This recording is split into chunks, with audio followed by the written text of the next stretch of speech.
buxheti për pensionistët. Kemi patur mirëqenie. Po cili nga ju e ka përjetuar këtë mirëqenie që proklamon kryeministri? Cili nga ju ka më shumë para në xhepin e vet se para pak vitesh kur qeverisë Partia Demokratike? Cili nga ju ka vërtet nevojë për ndryshim? Tani u duhet të bëj një pyetje sinqert çdo personi këtu. A ju ka marrë malli për familjarin që keni shtetit? Sa nga ju kanë fëmijët, vëllezërit, motrat, jashtë kufijve, sepse i përzuri kë, i largoj. Nuk pranuan të vidhe. Ka larguar 1 milion shqiptar. Çdo kryesë, çdo familje, sot është më e vogël. Mungojnë njerëzit, mungojnë nipat, mungojnë vëllezërit, mungojnë motrat. E fajin e ka Edi Rama. Fajin e ka vetëm Edi Rama.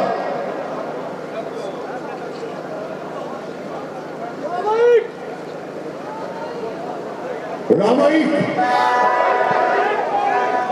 Rama ik! Rama ik! Rama ik! Rama ik!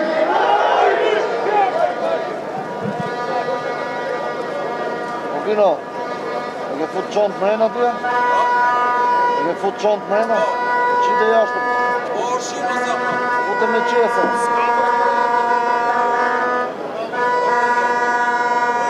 Sot protestohet për integrimin, për një rrugë të re. Protestohet për të ardhmen e çdo fëmijë, çdo të riu.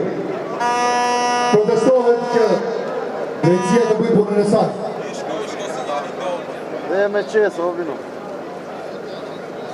Sot protestohet për çdo problematikë që ka Shqipëria, që nga rrugët, që nga siguria nëpër rrugë, që nga parqet që janë zhdukur.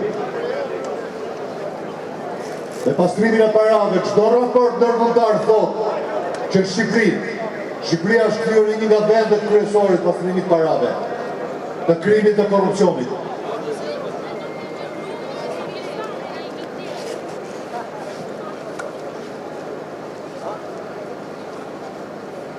Këto janë arsyet që protestohet sot. Protestohet për të thënë një herë mirë, jo, Edi Ramas. Protestohet që çdo shqiptar nesër të ketë të drejtën e tij, që të votojë i lirë. Që çdo shqiptar të zgjedhë vetë ato që përfaqëson.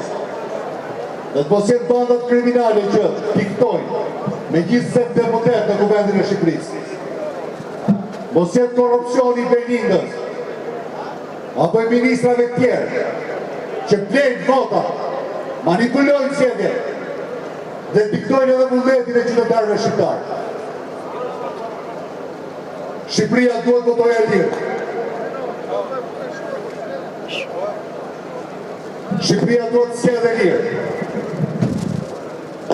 Por që kjo të ndodhë, më parë duhet largohet Edi Rama. Rama ik! Rama ik!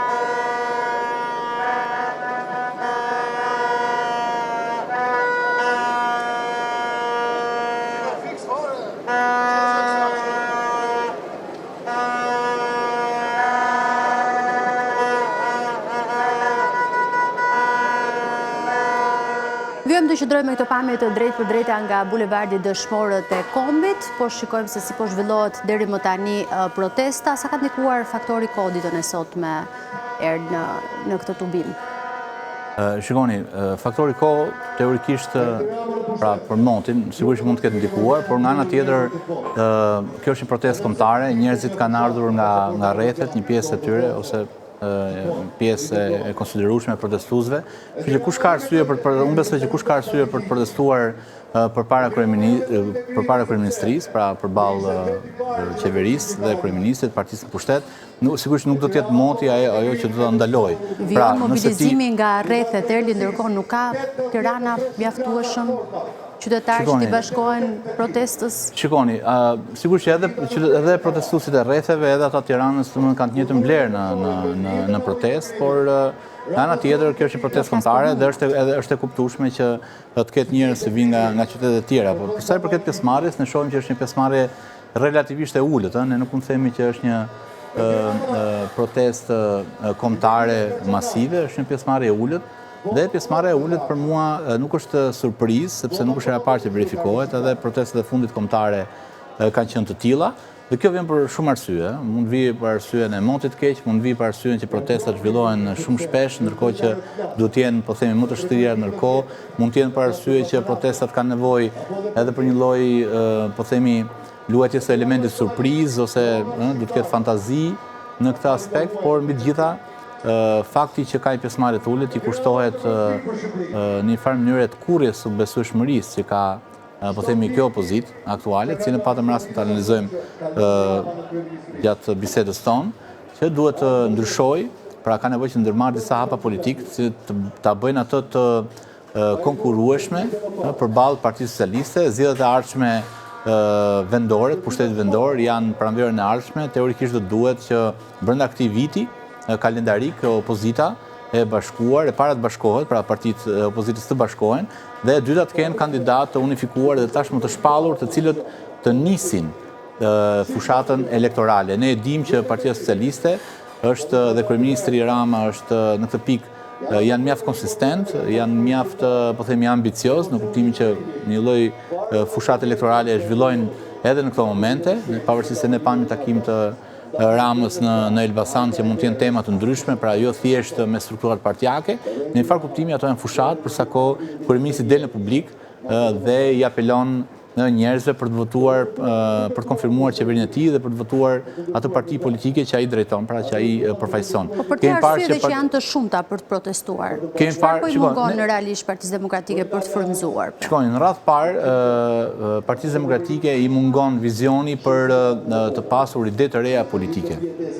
Ide të reja politike, për të qenë sinqert, vinë me njerëz të rinj. Pra nuk mund të kesh njerëz jo nga pikpamja e moshës, por nga pikpamja e karrierës politike, dhe të kesh një ofertë të re politike. Po të shihni në përgjithësi oferta politike e Partisë Demokratike është, nuk po them e vjetruar tani, se po e kursej, por është e përsëritur. Pra në mënyrë të përsëritur ka qoftë kryetari, sekretari i përgjithshëm, por edhe përfaqësues të tjerë, shumë prej tyre ose disa prej tyre janë politikanë të paktën që në vitin 90. Unë e kam thënë dhe më herët në News 24, Partia Demokratike me gjas është e vetmja parti politike në Europë dhe janë me mira parti politike në Europë, e cila ka të njëjtin kryetar që kishte kur ra muri Berlinit.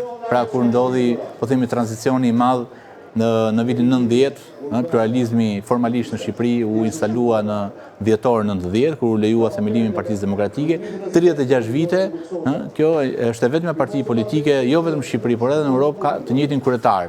Sigurisht që Berisha është një figurë autoritare, me shumë histori brenda Partisë Demokratike, po do duhej që ai vetë të kishte, po themi, vetë dijen dhe ndërgjegjen për të lënë hapësira politike të rinjve. Ai bëri një hap për të përshëndetur në vitin 2013, kur Partia Demokratike humbi zgjedhjet dhe doli në opozit. Berisha u dorëhoq, pavarësisht se unë besoj që ai ende ishte drejtuesi de facto i Partisë Demokratike, por nga pikpamja formale e bëri gjestin që u largua nga drejtimi i Partisë Demokratike dhe drejtimin e kësaj partie e mori Lulzim Basha. Dhe në fakt, zgjedhjet e vitit 2017 dhe më pas të vitit 2021, megjithëse PD-ja nuk erdhi në pushtet, pati një rezultat relativisht të kënaqshëm ose të paktën u konfirmua si një parti serioze e cila sulmon pushtetin.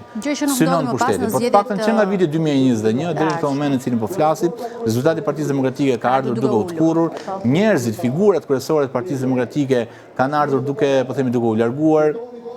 Lulzim Basha është larguar nga politika aktive, nuk e di, Gronsheja ka bërë një parti të re politike, ishte në kryetare Grida Duma, është futur gazetarisë, etj. Pra, disa figura kryesore janë larguar nga drejtimi i kësaj partie, dhe kjo i kushtohet, në fundit, shikoni, zgjerimi i një partie ose të kurrja e saj është ose merit ose përgjegjësi e drejtuesit, dhe konkretisht nëse PD-ja do të vinte në pushtet, patjetër do të ishte merit e Berishës si drejtuesi i kësaj partie. Po për sa kohë Berisha, më falni, Partia Demokratike vjen në të kurrje dhe rezultati i saj elektoral ka ardhur në rënje, sigurisht që kjo është përgjegjësi e Berishës si kryetari i saj.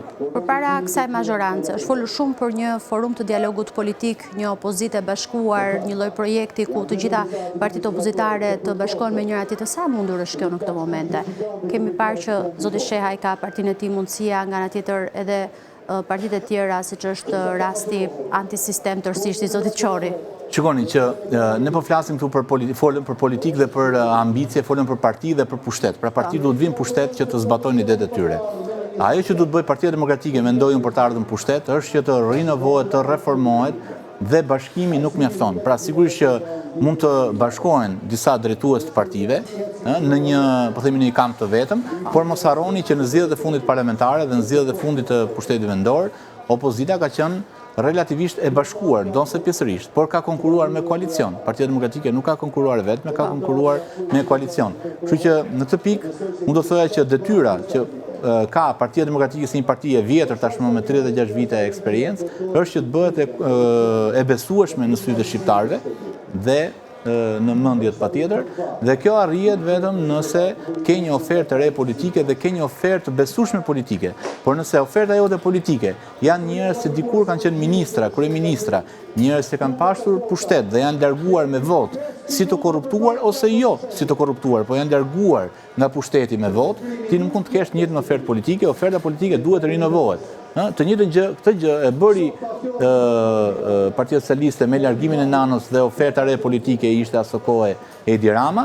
Të njëjtën gjë tentoi ta bëj Berisha në 2013, kur me të drejtë ai u largua dhe caktoi pasardhës të tij Lulzim Bashën, por fatkeqësia, po e them tani, e PD-s ishte rikthimi i Berishës në krye të Partisë Demokratike, jo nga pikpamja personale, por nga pikpamja e fatit politik të kësaj partie, e cila jo vetëm nuk po bëhet më e konkurrueshme, por fatkeqësisht edhe në mendjet e militantëve dhe votuesve të Partisë Demokratike, po konsolidohet më shumë, gjithmonë më shumë ideja që PD-ja nuk vjen në pushtet, përsa kohë të jetë në pushtet në krye dëmtimi dhe në planin e brendshëm të Partisë Demokratike dhe për ta lidhur pak edhe me protestën. Si po ndikon kjo në kontekstin e zgjedhjeve të 23 majit për kryetarët të Partisë Demokratike? Sepse ka zëra që thonë Berisha nuk është zgjidhja, po pa të nuk ka zgjidhje.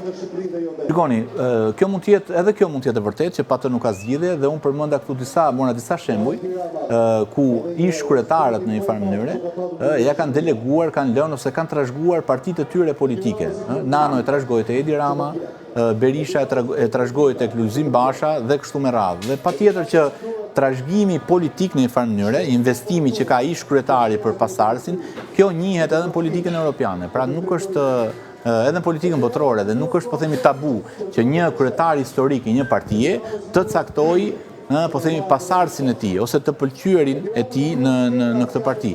Pra sigurisht që Berisha mund të jap zgjedhje, më falni, po zgjedhja duhet të nis nga vullneti i tij për të bërë një hap prapa, thuhet dikur, por se thuhet me eufemizëm, fakti është që ai duhet të largohet nga drejtimi i Partisë Demokratike për të hapur një garë, po themi, të ndershme dhe të barabartë për të caktuar një pasardhës, për ta votuar atë. Unë jam i bindur që në momentin që Berisha do të vendos të largohet, nëse do të vendos në një të largohet nga drejtimi i Partisë Demokratike, jam i bindur që PD-ja ka mjaft figura me ambicie. Ti pare pra me ambicie që mund të rivalizojë jam i bindur që, por shikoni, unë jam i bindur dhe mbështetjen e jam i bindur që nga sekretari i përgjithshëm zoti Noka, që i qëndron zakonisht në krah të majt ose të djathtë zoti Berisha, që nga nënkryetarët të gjithë që janë aty, por edhe figura të tjera, njerëz që janë aktiv në parlament, besoj që mund të ishin fare mirë kryetar, po themi, të Partisë Demokratike, dhe do të arrinin në një farë mënyre, sadopak sikur vetëm imazhin të ndryshon